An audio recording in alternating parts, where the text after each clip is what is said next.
Kaixo! Bueno, ni Garazi Paola naiz, 22 urte ditut eta Errenterikoa naiz.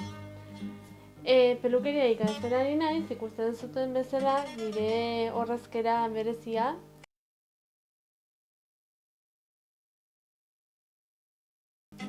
Eta, bueno, bide honetan erakutsiko dizuena da, nik daukadan esperientzia zuei erakustea nola ari naizen ni dieta egiten edo bestela pesoaz jaisten edo.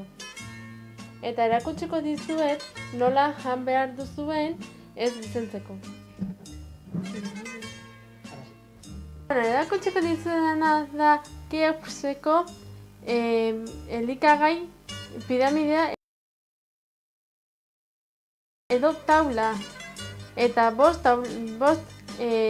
pisutan dago. Eta hasiko gea lehenengo pisuko elikagaien zerrenda. Aurrera, ura. Gure gorputzeko 80% ura da. Horregatikan 2 litro ur edan behar ditugu nahiz gizon eta emakume izan. Udaran 2 litro baino gehiago edan behar ditugu ez deshidratatzeko. Oraingoaz, KFC-ko piramidaren bigarren pisura. Bigarren pisuan bi zatitan banatzen da. Alde batetikan ogia eta zereala eta bestetikan arroza eta pasta. Ez dira egunero jan behar, baina kirolariak pasta asko jaten dute. Baina kirola ez bane badezu egiten, jan daiteke ere bai. Oraingo bat, KFC-ko piramidearen 3. pisura. Barazkiak eta frituak. Oianeko liburuan esaten duten bezala,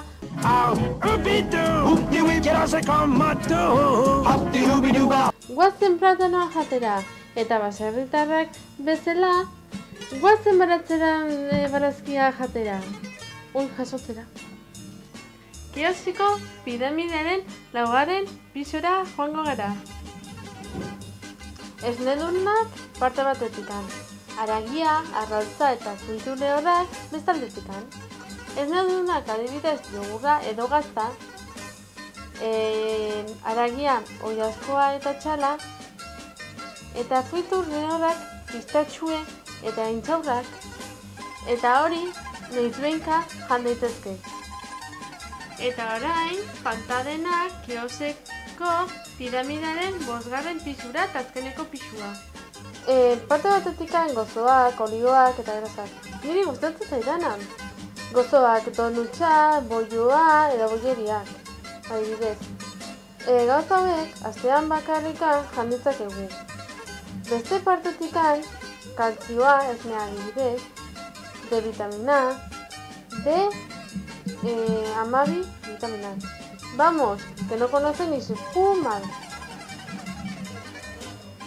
Bueno, nik KFC-ko piramidetikan jaten duna da ura, haragia, arrautzak, fruitu lehorrak, intxaurrak eta gaztainak, adibidez, jogurra, gazta, pasta, eta hori. Vamos, oso geizki jaten dut. Ni txominotikan ateratzen zaidana egiten dut, nahiz eta enfermerak dietan jarri.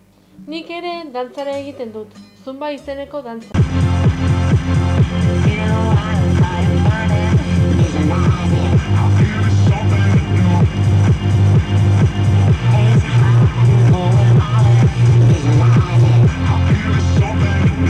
Gizentzeko txerri bat bezala jan behar da. Baina nik ezin dut gehiago jan, zertikan bestela, la bombera bat bezala egingo dut. Pum! Bueno, erretzen bane dizute, ez erren beste, zertikan erretzen bane dizute, zigarroa egiten duna da, kendu gozea. Eta porrak berriz, gozea ematen dizute eta ez duzu lorik egiten. Eta lo egitea oso importantea da gizentzeko. Osea, que badakizute, hemendik aurrera, porrak erre. Eta bueno, hemen bukatzen da gure bideoa. Bueno, hurrengo bideo arte, badakizute, konsejo hauek segituz, gizentzen zazte edo algatzen zazte. Agur!